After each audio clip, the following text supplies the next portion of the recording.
Hey everyone, Nick Dolan here from Desert Peak Marketing. I'm down in Pueblo, Colorado today at Pueblo 60 Schools at Paragon School, showcasing this brand new Winston thermalizer oven. Today we're going to be going over the startup, the operation, the cleaning, and the general tips and tricks on how to keep your Winston thermalizer running optimally throughout the school year.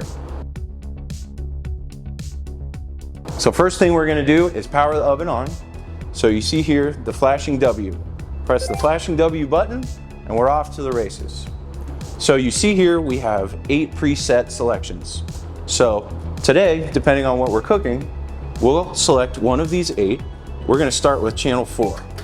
So we're going to load our product in, just like this, right into the oven. Allow your oven about half an hour to preheat before putting food product in.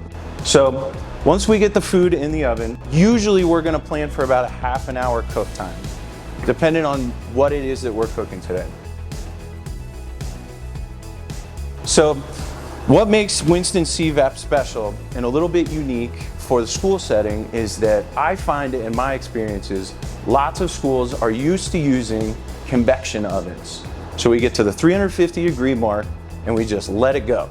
And so in this unit, what makes it very special and unique for our operations, especially with a hood challenged environment, is that our ovens cook with a combination of a water bath down in the bottom here and the dry heat elements, reducing the amount of grease latent vapor in the air, so not requiring a hood.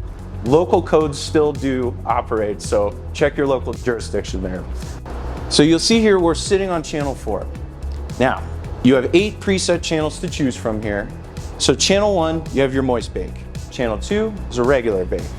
Channel 3 is a retherm for your frozen product. Channel 4 is a crispy bake, which we're on right now.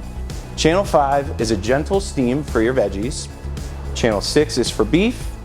Channel 7 is a max cook for that full energy. And channel 8 is going to be your go-to default holding setting. We can program any one of these 8 presets to have a unique temperature range between dry heat and wet heat, depending on the product that we're serving for the kids on that particular day. So I'm going to show you guys how to toggle between presets. So right now we're on channel 4, a crispy bake. So right now I want to change to channel 5, a gentle steam. So I'm going to select channel 4 and it's going to ask me if I'm sure that I want to cancel the active cycle, and I say yes by hitting enter. So now I'm back at the home screen, the oven is neutral. So I will select channel number 5. Allow your oven a little bit of time for the recovery in between those 2 modes if you can. It won't be the end of the world if you're able to just put the product right in and let it go. So a lot of people are asking me, Nick, how can I log my Hassip data? Well, the answer is easy. We toggle over to the USB section and we hit enter.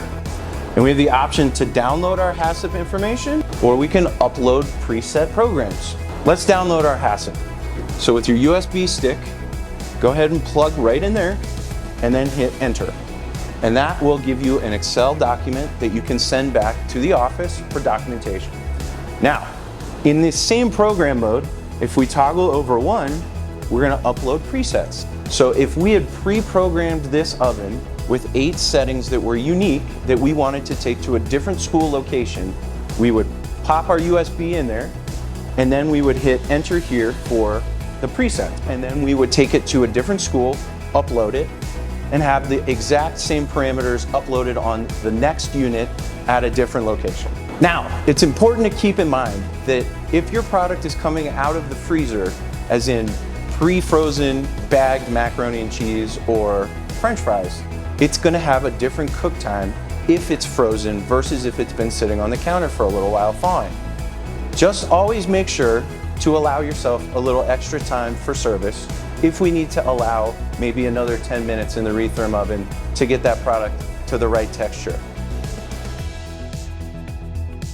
Now, for the final part, we're going to talk about cleaning and maintenance for your oven. So, you've reached the end of your shifts. We're going to show you now how to power down your oven and clean it out for the day. So, here on the front screen, just the same way that we turned the oven on, we're going to turn it off by pressing the W.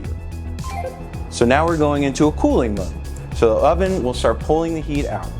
So then we open the door and we have this water that's still inside of the unit. So if we look down here, the handle has a little safety toggle. So we want to engage that all the way up and then we rotate it out. And so then the water drains outside of the unit here this way, and then all of the water down in the water pan here will be removed. And then we're gonna rinse out any residual leftovers, vegetables, or any product that's fallen into the bottom of the oven. And then we're gonna leave the oven door just popped slightly, like so that the air is circulating out, so that we're not leaving just a closed cavity. We're very excited that you've decided to partner with us, with Winston CVAP and Desert Peak Marketing, to take care of your kitchen.